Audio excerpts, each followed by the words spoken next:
sida aan la soconaba dunida maanta waxa ku faafay fayraska corona kaasoo dad badan dhimashadooda sabab u noqday. Muuqaalkan waxa uga hadlaynaa fayrasyadii ka horreeyay fayraska corona iyo dhibaatadii dunida ay ku reebeen. 2000 ilaa 2020 dunida waxa ka dilaacay 6 fayrus oo laba aad u darnayd.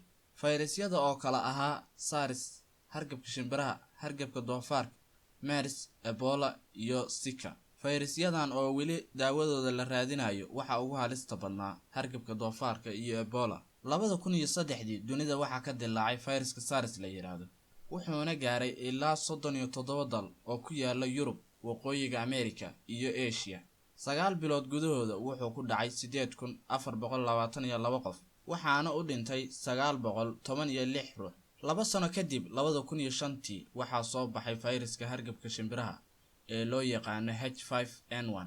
fayraskan oo ah mid shimbiruhu dadka u gudbiyaan wuxuu gaaray ilaa 61 dal. 5,000 dad ka badan ayuu ku dhacay, waxaana u dhintay 245 qof. 2009 dunida waxaa ka dilaacay hargabka doofaarka oo loo yaqaan H1N1, kaasoo markiisii hore ka dilaacay dalka Mexico kadibna ku faafay dunida inteeda badan. fayraskan oo lagu tiriyo kuwii aadka u halis badnaa ee dunida soo mara waxa uu dhimatay 18500 oo qof. 2012 dunida waxaa laga helay fayraska MERS, kaasoo markiisii hore lagu arkay dalka Sacuudi Carabiya. wuxuu ku dhacay dad gaaraya 950 qof, waxaana u dhimatay 412 qof. dalalka kale inta u dhimatay tiro sax ah lagama hayo.